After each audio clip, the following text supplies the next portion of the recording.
दावा केला होता. त्यासोबतच पायलटचा सुसाईड बॉम्बर म्हणून वापर केला गेला का, अशी शंकाही तुम्ही उपस्थित केली. नेमकं काय ते दादाच्या घातपातामागे साधारणपणे तो अपघात आहे की घातपात आहे, माझं मत विचारलं तर मी घातपातावर पूर्वीपासून ठाम आहे.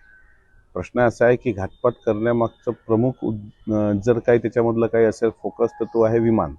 विमान हे नादुरुस्त होतं, 3 वर्षापासून त्यावर बंदी होती, 1 वर्षापासून त्यावर बंदी होती आणि असं नादुरुस्त विमान ते दादांना दिलं गेलं. VSR विमानाचा जो पायलट आहे तो पायलट वेळेवर बदलला गेला. पहिल्या दिवशी दादा बाय रोड पुण्याला जाणार होते, ते पण प्रोग्राम चेंज झाला. त्या संदर्भात CID चौकशी सुरू आहे. VSR कंपनीच्या पायलटचा 50-50 कोटीचा विमा हा डिसेंबर 2025 मध्ये काढला गेल्याची बातमी आम्हाला समजली आणि तो विमा काढल्यानंतर काही दिवसातच ह्या घडामोडी घडल्या. त्याच्यामुळे त्याला 50 कोटीचा विमा उतरवून बाबा तुम्ही कुटुंबाची काळजी करू नका, आम्ही तुमचं सगळं बघतो, असं त्या कंपनीकडून काही आमिष दाखवल्या गेलंय का, या दृष्टीने सुद्धा चौकशी झाली पाहिजे, तपास झाला पाहिजे. त्याचबरोबर साधारणपणे ह्या कंपनीचे पायलट जे आहेत ते अजमल कसाब सारखे हिप्नोटाईज केले गेले होते का, लिट्टेसारखे हिप्नोटाईज केले गेले होते का, की तू हे विमान, कारण मूळ पायलट तुम्ही एक लक्षात घ्या, जो पायलट त्या VSR कंपनीने दादांना टेक ऑफ घेऊन पोहोचवण्यासाठी नेमला होता तो पायलट बदलला गेलाय ना.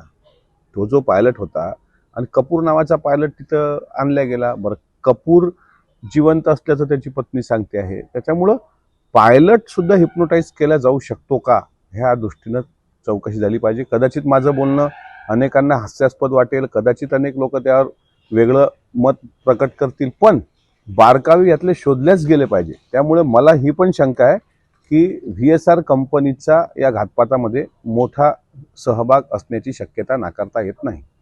दादा, राष्ट्रवादीच्या अध्यक्षपदाबाबत म्हणजे राष्ट्रीय अध्यक्षपदाबाबत सुनेत्राताई पवारांचा प्रस्ताव आला तर विचार करू, असं रुपाली चांगलं म्हणतात. नेमकं काय अर्थ समजावं? त्यांनी काय म्हटलं मला माहीत नाही, पण तरी तुम्हाला सांगतो, प्रस्ताव आल्यानंतर त्याच्यावर विचार केला जाईल हा शब्द कुणीही बोलू नये. पक्षाच्या वरिष्ठ नेत्यांनी बोलू नये, पक्षाच्या आमदारांनी बोलू नये आणि आणखी कोणी बोलू नये. पक्षाच्या सर्वसामान्य कार्यकर्त्याची आणि महाराष्ट्राची ही जनभावना आहे की अजित दादा राष्ट्रीय अध्यक्ष होते, आज दादा दुर्दैवानं आपल्यामध्ये नाहीत आणि ती जागा फक्त सुनेत्रा वहिनींचीच आहे, त्याच त्या जागेच्या हकदार आणि उत्तराधिकारी आहेत. त्यामुळे प्रस्ताव आल्यानंतर विचार करू हे कोणीही म्हटलं असेल तरी ते आमच्यासारखा, मी काय पक्षाचा मोठा नेता नाही आहे, मी पक्षाच्या पार्लमेंटरी बोर्डचा सदस्य नाही आहे, मी पक्षाचा कुठला मंत्री खासदार आमदारपैकी नाही आहे. मग आमदार आहे पण खासदार वगैरे असा काही मोठा नेता नाही आहे तर साधारण कार्यकर्ता आहे दादाचा.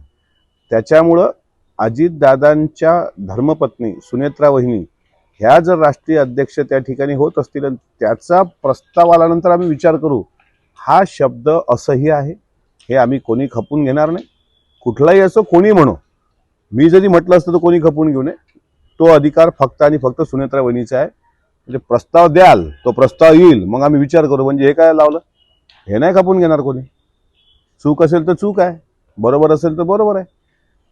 सुनेत्रा वहिनीशिवाय दुसरं कोणी ते होऊ शकणार नाही, हे तुम्हाला एवढं सांगतो. प्रस्तावाची काही आवश्यकताच नाही आहे. सरळ महाराष्ट्राचं मत आहे आणि राष्ट्रवादी काँग्रेस पक्षाची जनभावना आहे, सुनेत्रा वहिनी ह्या राष्ट्रीय अध्यक्ष झाल्या पाहिजे. त्याच्यामध्ये कोणी हस्तक्षेप करण्याची काही आवश्यकता आहे असं मला वाटत नाही. तर रोहित पवारांचे 2 पत्रकार परिषद होणार आहे, काय कसं बघतात? काल त्यांचा पत्रकारांशी संवाद मी ऐकला. त्याच्यामध्ये त्यांनी सांगितलं 10 फेब्रुवारीला ते दादांच्या अपघाती जो मृत्यू झाला विमान अपघातामध्ये गोजूबावीचा, त्याबद्दल ते काही पुरावे दाखवणार आहेत. त्या पत्रकार परिषदेकडे महाराष्ट्रासह देशाचं लक्ष लागलेलं आहे. आम्हालाही ती पत्रकार परिषद बघायची आहे की नेमकं काय पुरावे त्यांच्याकडे आहेत. आम्ही भावनिक दृष्टिकोनातून बोलतो असं त्यांनी जरी सांगितलं असेल तरी भावनिकता प्रत्येकाच्या मनात आहे, ती रोहित पवारांच्या मनात आहे, प्रत्येक कार्यकर्त्याच्या मनात आहे, पण ते सत्य काय त्यांनी उलगडा करतील असं मला वाटतं.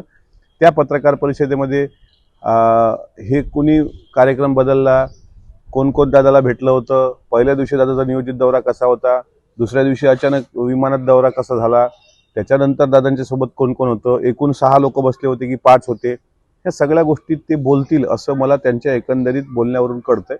12 तारखेला मात्र पक्षाच्या विलिनीकरणासंदर्भात दादांनी त्यांना काय सांगितलं होतं किंवा दादांनी पवार साहेबांसोबत काय संवाद साधला होता याबाबत पण ते गौप्यस्फोट करणार आहेत. त्यामुळे पत्रकार परिषद त्यांची पाहावी लागेल. आणि तुम्हाला आणखी सांगतो, रोहित पवार हे एका वेगळ्या पक्षाचे आमदार आहेत, मी राष्ट्रवादी काँग्रेस पक्षाचा आमदार आहे. पण आज जरी आम्ही वेगवेगळ्या पक्षात काम करत असलो तरी आधारवड जे आदरणीय पवार साहेब आहेत, पवार साहेब आता त्या कुटुंबाचे कुटुंब प्रमुख आहेत, तसेच राष्ट्रवादी काँग्रेस पक्षाच्या प्रत्येक सदस्याचे कार्यकर्त्याचे ते कुटुंब प्रमुख आहेत. म्हणून आम्ही खंबीरपणे आदरणीय पवार साहेबांच्या सोबत आहोत. मी स्वतः आहे.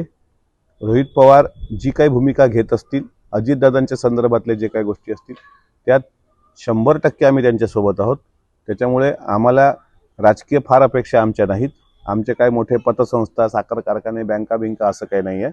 त्याच्यामुळे अजितदादांच्या कुटुंबामध्ये त्या कुटुंबातले सदस्य म्हणून आम्ही सगळे त्या निर्णयासोबत सहमत राहू. मग त्यांचं 12 तारखेची पत्रकार परिषद आणि 10 तारखेची पत्रकार परिषद, दोन्ही पत्रकार परिषदा महाराष्ट्राच्या दृष्टिकोनातून महत्त्वाची आहे. आणि मी तुम्हाला सांगतो, घातपात करणारा, परत तुमच्या चॅनलवर सांगतो की असा कोणी मास्टर माइंड निघाला तर पुढं त्याचे काय परिणाम त्याला भोगावे लागतील हे त्यांनी कल्पनाही केली नसेल.